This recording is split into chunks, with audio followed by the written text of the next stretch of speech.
What's up with my APA family? It's your boy L, APA, coming through with another video. You guys already know what it is. You guys already know what I'm here for. From my last channel to this channel, try to kick some tails for the youngsters, so they won't go into the system, and the reoffenders, so maybe they could stop going into the system, right? And as you could tell by the good old caption, that uña, that thumbnail, right? I pretty much tagged it SNY versus GP and Centinela, and you'll get a better understanding of why. I'm gonna take you back to Sentinella State Prison, and this was 2007, I want to say, right before I went to New Corcoran. So caught my shoe term on C Yard. I got my shoe term on C Yard, the 270, level 4 right there. For those of you that are not familiar with Centinela, there's 4 prisons down south. Ironwood, was a level 3. Chacawala was across the street from that. I've never been to any of those prisons. Calipatra, yes. Centinela, yes. Those were the level 4s. And so C Yard had a fence going down 8. Okay, so at the time, all those prisons, with the exception of maybe Calipat, maybe Chacawala, it was all GP. All Centinela was GP. A Yard, B Yard, C Yard, D Yard, and of course, you know, every prison has a support yard. Now, I was on C Yard, went to the back. A5 was overflow. A Yard had 1 through 4 block, and then 5 block was the whole Ad-Seg. Administrative segregation is the whole overflow. And once you're in overflow, you're just waiting to go to C6, which is spend the rest of my that shoe term in another short little battle on an inmate as well. So anywho, I get to A5. And they put me. So the building was pretty much a 270 building converted into the whole overflow. So what I mean by that is, you walk in, they had a concrete yard in the back, and they had super soakers, meaning a super soaker is what the tower had on top. A super soaker, a big old gun that super soaked the shit out of you with pepper spray. For those of you, for anybody that would go to the concrete yard when you were in a hole. After you see an orientation, you get there, you see orientation, you get approved to go to the yard, whatnot.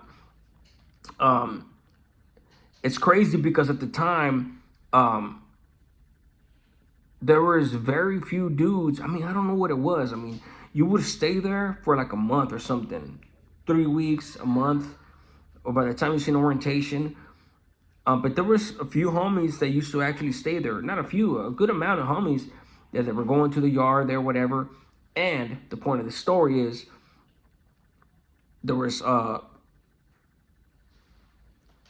maybe about half of the block, all of A section in the bottom tier, that's where they had SNYs. That was it. To me, at the time, that was a lot, you know, because, you know, SNY wasn't this. It was a new thing. It had been established for a handful of years, but the conversion rate of dudes locking it up was very low. It was very low. It was very rare. So even in like 2006, 2007, like I'm talking, it was very rare. So when I got in there, only the bottom A side before you turn into B was SNY, right? So I got there, they put me and my crimey on the thing from Compton. They put us all the way in 250, cell 250. And the fucked up part was that it was 250, 249, 248, 247, 246, shower, 245, 244, one of those cells. The showers in between, nothing but blacks, right? My respects to my black brothers. They were all active. Everybody on that side was active. The majority of that building was active. It was just that lower part. And a little, you know what? Matter of fact, lower part and maybe like half a B section. But on this side of B section, it was only like 1 or 2 cells. That was it. So it's mostly A section, the bottom side. So they put us over there. The cells over there were honeycomb. They were honeycomb, just like Calipat. They had pretty much converted that block into an Ad-Seg overflow, right? So they had something called what we used to a rat hole. We could only fish through the rat hole. So the bottom of the door, there was this much space. For all you professional fishers out there that think you could fish through anything, a lot of you guys can. Just like myself, I became a professional fisher when I was in that bitch. But unfortunately, I was way in the dungeon. They were calling it the dungeon, way in the back of the building, the corner 250 shot. The only way I could fish was grab an envelope, put a couple pieces of blank paper in it, tie the string to the edge of it, to the side of the door, and it'll fly over the tier. Down there, homie would fucking fish it in. You know what I'm saying? Like, that's how you fish. To the bottom of the door was damn near impossible, unless you got something through the rat hole. Was at the bottom of the door, but in the edge there was like a little square size, this big, and anything that you could fit in through there, you could fit. If you couldn't, you're assed out. So my point with me saying this is that we were stuck there. As soon as we got there, the camaradas guided us. Hey, let's spend some tiras, scooping the tier, blah, blah, blah, all that bullshit. Obviously, they want our lock border. They want our license, our driver's license, everything, meaning a mapil that came from the main line. So they could let anybody know that was in charge of the block, whatever, whoever the boquero was, to let them know that, in fact, we're there for a legitimate reason. We removed this person. We took this person off the yard, so-and-so. But we couldn't do that because even downstairs, there was no camaradas. So we were pretty much stuck in limbo. Me and my celly were stuck in limbo. The camaradas embraced us nonetheless. You know, we were on Gallo. Gallo is when you're on roll call, meaning every morning they do a roll call, Gallo. Buenos dias, whatever, Qualisi, you know, all that. Tlaxocamati, all that. So they were doing the Nawa when I was there in Centinela and that in A5, but they were doing the C6. I was all in Nawa. Opening the tier, closing the tier, doing the gallos, the workouts, Selma, Yei, Trachine, Popuyicani, Pano, Tripi, all that. You were doing all that in Nawa. But in A5, we weren't. Finally, I want to say between, you know, and it's a mess. Let me back up a little bit. It's a messed up feeling for somebody that's active, fully active. You think about it, how long ago that was. That was almost 20 years ago. You know, I'm fully in the cause. I'm fully, you know, in prison, doing the thing, you know, putting in work, doing all that. And it didn't feel okay to be in limbo, you know, like I wanted to be cleared. I knew I was going to be cleared, but I was like, I want the camaradas to be able to fully embrace us. But they embraced us as a courtesy, you know what I'm saying? So finally, there was this PC dude, right? And I know the irony because I went to this side, but to me, a PC was a PC back then because it was completely different from what it is today. So there was a dude that was on the SNY side. He was behind the podium by cell 122, 121 or 122, one of those two cells. He kept going off. He kept banging the door, going off, disrespecting the cops, whatever. Finally, what did the black guys do? They flip-flopped us, meaning they put that dude in 250 and they put us in his cell. We're like, hell yeah, we're going to finally fucking be able to be with the camaradas. Shit. Hell no. They ended up putting us next to an SNY, next to me. Okay, on B side, like 123, we were in 122, 121, and then all of A side, bottom tier, was S and Y. So we were literally in the middle of S and Ys. The camaradas on the top tier were active. All A side, B side and C side were active. And the rest of half of B side and the lower C section of the side. Blacks, whites, and sureños, whatnot. So they put us in between an SNY and the rest of the SNYs to the point that we still could not finish our paperwork. Why?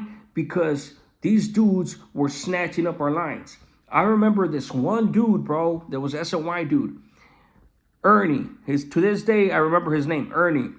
Fuck,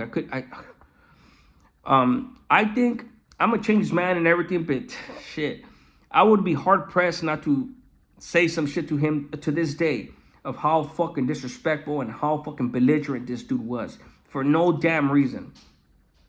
And the crazy part is that I think I remembered being on the bus with this cat when I got to Centinela, and he was still active, GP. So somewhere between there and then he PC'd up, and he was just a resident dude. He wasn't from nowhere. But he was, you could tell the aggravation, you could tell the resentment and hatred he has towards actives. He was the one snatching up our lines, so we couldn't fish upstairs to the camaradas. So we were stuck. We were stuck, man. We couldn't get hygiene. We couldn't deodorant, toothpaste, swimming hygiene, soap, anything. We couldn't get soups. We couldn't get an envelope to write our family. We couldn't get a damn thing. Because this was maybe like about 3 or 4 days after we got there. So we haven't seen committee. We haven't gone through orientation. So we're still stuck in limbo. We don't got shit in that cell but our fucking, our linens. That's it. Meaning like our sheets for our bed. That's it. That's all we have. And there was this dude, man. There was the dude, and to top it off, the dude next door to us was a white boy, right? I mean, he looked white, long brown hair. He looked white, right? SNY dude. That's why when you call a dude a piece of shit, it's based on how they act. Not just their actions, but how they acted, right? And back then, SNYs, PCs were really pieces of shits. They were literally trying to make our lives a living hell.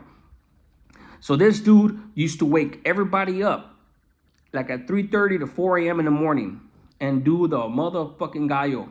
And when I say gallo, I'm not talking about roll call. I mean, literally,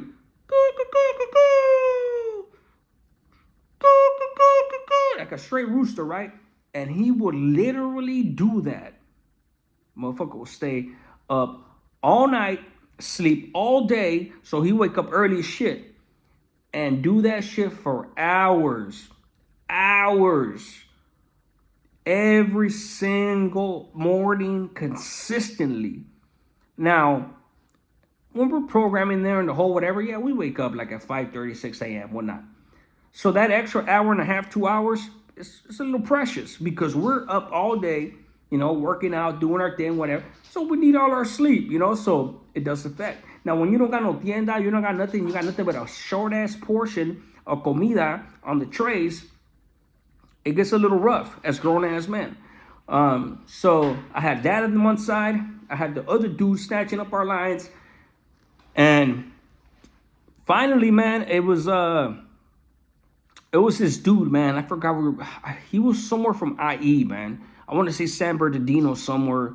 San Bernardino or Riverside. One of those two. You know, memory fades over time with certain things. But even he got tired of this cat talking shit. The other dude with the rooster shit and everything, snatching up lines, whatnot. So I'll say this before I continue with that. The camarada, luckily I had the camarada on the vent that was upstairs. I had the camarada on the vent upstairs. The other dude that used to do the rooster call was next door to us. But I guess they knew the dude upstairs, the camarada was active, whatever, knew the dude downstairs. So eventually, they finally got tired of that shit, and they were like, you know what? The homie called on the vent. I kept telling them, like, hey, at this point, the homies wanted to see our paperwork, all that. They wanted to shoot us some soups and shit like that. So, I told him like, hey, bro, we can't do shit. You know what I'm saying? We can't do anything. You know what I'm saying? They're snatching up our lives and like we can't communicate. Finally, that dude got on the vent. The roost told the rooster dude like, hey, I got a one time coming, and this is like, you got to understand that throughout the years, we ended up getting permission to fish either across from SNYs or assist from SNYs. It was a whole evolution. It was a whole evolution. So for the camarada to take it upon himself to talk to an SNY and be like, hey, man, get at your bro. Tell him like, hey, bro, we don't disrespect. We don't snatch up lines. We don't do any of that. Let us fish with the camaradas, bro. You know what I'm saying? This and that, blah, blah, blah. So diplomacy, basically.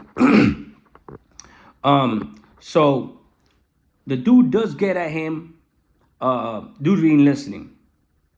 He pretty much told him like, hey, let these fellas do their thing, whatever. And that dude Ernie's like, nah, fuck that, fuck these scrapas, whatever. He wasn't a norteño. He was just talking shit, bro. Like anything he could say, he was saying it. And that went on for a while, for about a day or two. Maybe it seemed like a day or two, at least hours, right? And I'm talking about consistent hours because you got to understand we're there sitting in the cell in the hole with nothing to do. So finally, this dude from San Bernardino from Riverside, I guess he got tired of it. He had checked it for whatever reason. He got blasted on the yard and whatnot. But he literally got on the tier and told this dude, they got into it. And he's like, hey, bro, check this out, man. Just because you PC'd up doesn't mean you have to act like a piece of shit. He told him that. And I'm listening. I can't really acknowledge him. I'm listening to this dude say that. And I'm thinking like, I mean, right? But at the time, of course, I'm thinking like, fucking pesetas, this and that. I'm the same mentality, man. Like all these dudes still talking shit on me and all that. Different time. This is when motherfuckers were really like that. They acted like that. So, but this dude was, you could tell he had been on the main line for a very long time, got done dirty, stabbed up, whatever. Told him just because we're PCs doesn't mean we have to act like pieces of shits. The kid, Ernie, told him like, nah, fuck that. I ain't gonna let these motherfuckers this and that, this and that. So that dude from IE Riverside told him, oh, you know what then, homie? All right, cool. I'm gonna see you on the yard then. That dude didn't expect that because they have access to each other. We don't. They're not gonna put us with SNYs. When that dude said that, man, that fool bitched up. Bitched up quick. Got on the tier. He's like, hey, homies, go ahead. You guys could do your thing. Go ahead and fish. And from that moment on, boom, we were able to fish. Everything. We were able to, the way we used to get soups, and I know it may sound funny that I'm talking about fishing soups, but damn, when you're in the hole, you're hungry as fuck.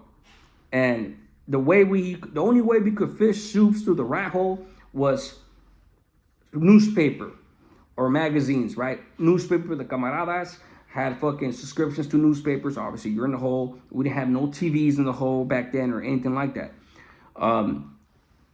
Broke down the soups, did a big old fucking rolled up newspaper, long as shit, sprinkled the soup the long way, tied it up on each side, boom. And that's the only way you could go through the rat hole, through a long little tube.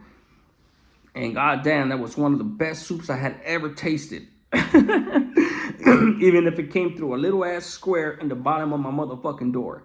And we know how to cover it to the point where there's no dirt or no dust and shit like that. At least not in the soup on the outside, but there's layers of the shit, right? And the reason I wanted to tell the story was because this is one of the first experiences being with an SNY, that type of caliber of fucking dudes that literally on the yard they were trying to be respectful kids, or dudes that just were either kids inexperienced or dudes that were just so bitter that they hated anything that was active, right, at the beginning. And later on during the years, when I went into the hole again and again and again to shoot everything, we had more and more and more SNYs and everything. But it got to the point where everybody did their thing, nobody was disrespectful, and that was that. But at this point, like I said, there was a lot of these dudes that were woofing, bro. And it took one fellow PC to pretty much tell this fool, like, okay, you want to act like a kid? Okay, I'm going to see you right outside, bro. I'm going to see you outside.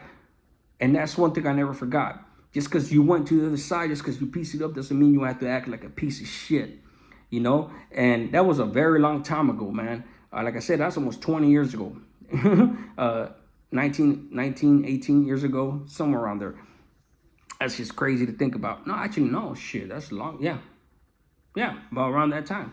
So, hope you guys enjoyed the story, man. After that, I ended up going maybe about as soon as I seen orientation, all that we are classified, we thought we were going to be stuck there for a while, but no, hell no, we got lucky. Snatched us up. They took us to C6, to the main hole, the regular hole, and finished off the shoot term there. Eventually went to New Corcoran. That was that. That being said, you guys, appreciate you guys tapping in. Hit the like, hit the subscribe. Youngsters, this is the type of shit that you guys don't ever want to go through. Especially because the game ain't what it used to be. You guys be good. I'm out.